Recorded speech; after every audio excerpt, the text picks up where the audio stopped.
자, 13강 부동산 정책의 개요에 대한 키 핵심 강의입니다.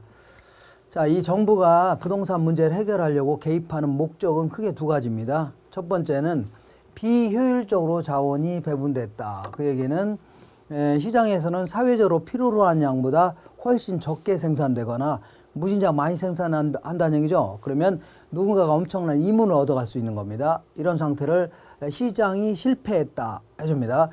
원래 이제 자본주의 메커니즘 자체가 물건이 남아돌거나 모자랄 경우는 자연스럽게 가격과 수량이 조정되면서 균형점에 이르는데 그러지 못한 상태 있죠. 그러지 못한 상태를 뭐라냐면 시장이 실패했다 해줍니다. 시장. 그래서 이렇게 해서 시장 실패를 해결하려고 정부가 개입해 갖고 자원의 배분은 효율성을 높이겠다 그런 얘기입니다. 이거를 경제적 기능이다 해줍니다. 그러니까 시장에서는 사회 국가 전체의 자원이 있다면 필요로 하는 곳에 필요로 한 양만큼 적정히 배분됐을 때 그런 나라들은 부쩍부쩍 성장해 나갈 겁니다.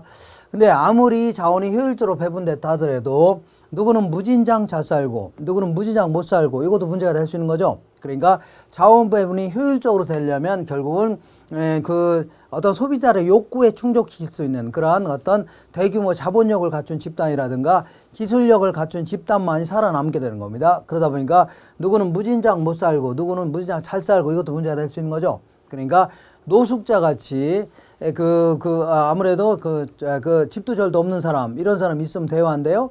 물론 그분들이 놀고 먹고 이런 것도 이제 문제가 있지만 지나치게 고소득층이 가져가는 소득이 너무 불로소득이 치우친다는 얘기입니다. 그래서 이걸 해결하겠다 해서 불공평한 소득 분배를 해결하려고 정부가 개입하는 것을 정치적 기능이라는 겁니다. 이때 자원 배분의 형평성을 높이고 있다 그런 얘기예요.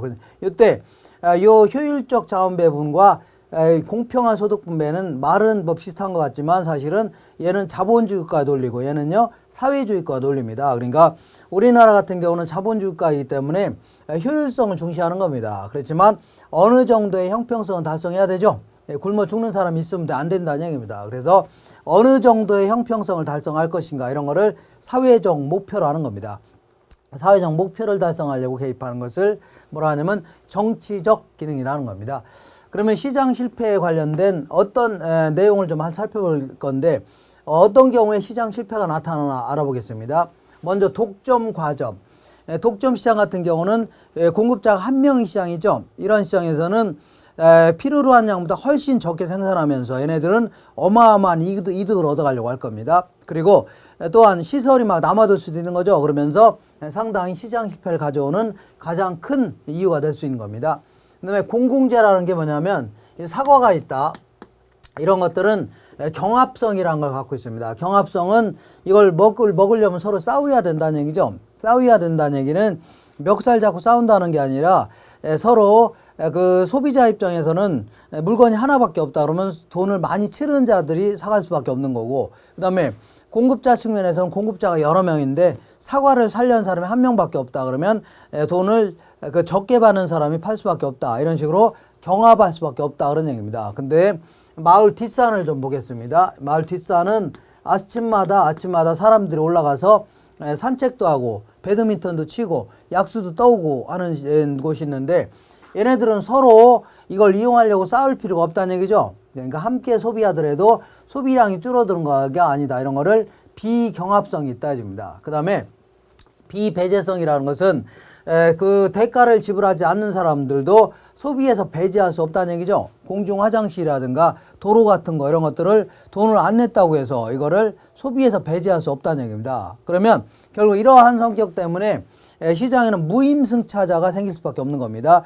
대가도 지불하지 않으면서 공짜로 이용하려는 사고 있죠. 이걸 무임승차라고 합니다. 그래서 이거를 이러한 도로라든가 공원 이런 것들이 대표적인데 아니면 교량 이런 것들을 사적 주체한테 맡기게 되면 건설하지 않으려고 합니다. 왜 건설하지 않으려고 하냐면 남들이 건설해 놓으면 공짜로 이용하려고 한다는 얘기죠. 그러다 보니까 항상 과소 생산될 수밖에 없어요. 그러니까 이런 것들도 대표적인 시장 실패를 가져오고 정부의 비대칭은 어떤 우수한 정보를 갖고 있는 자들은 100원을 투입해서 엄청난 이물을 얻어가는 데 비하여 상대방을 크게 손해날 수 있는 거 아닙니까? 이것도 하나의 시장 실패를 가져오는 겁니다. 항상 시장은 정상적인 이윤을 얻을 때 그때가 자원이 효율적으로 배분됐다 해줍니다. 그러니까 100원을 투입했을 때 100원에 상응하는 정상적인 수익을 얻을 때 자원은 효율적으로 배분됐다 이렇게 표현합니다. 그렇지 않다면 크게 상대방은 손해나고 누구는 엄청난 이득을 보는 거 아닙니까?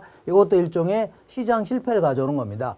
그 다음에 외부 효과는 어떤 사람의 행위가 자기가 전혀 상관없는 제3자한테 이익을 주거나 손해를 입힌다는 얘기죠. 그러면서 대가를 못 받거나 아니면 보상 안 하는 경우를 외부 효과라는 겁니다. 그래서 외부 효과가 나타나면 필연적으로 그 사회 전체적인 편익과 사적 편익 혹은 사회 전체적인 비용과 사적 비용이 달라지면서 누군가가 과소 생산되거나 과잉 생산되면서 누군가가 엄청난 이득을 얻어갑니다. 이런 거를 외부 효과라는 겁니다. 그래서 이것은 별도로 좀 공부할 필요가 있습니다. 규모의 경제는 규모가 점점 커짐에 따라서 그 장기 생산비가 절감되는 그러한 효과를 규모의 경제라는 겁니다. 그러니까 이마트 같은 경우는 어마어마하게 규모가 크죠. 그러니까 얘네들은 아주 싸게 물건을 많이 구입할 수 있으니까 그 지역을 자연스럽게 독점력을 행사할 수 있는 겁니다. 그럼 결과적으로 독점 과정과 똑같은 형태가 나타날 수 있죠. 이런 거를 규모의 경제라는 겁니다.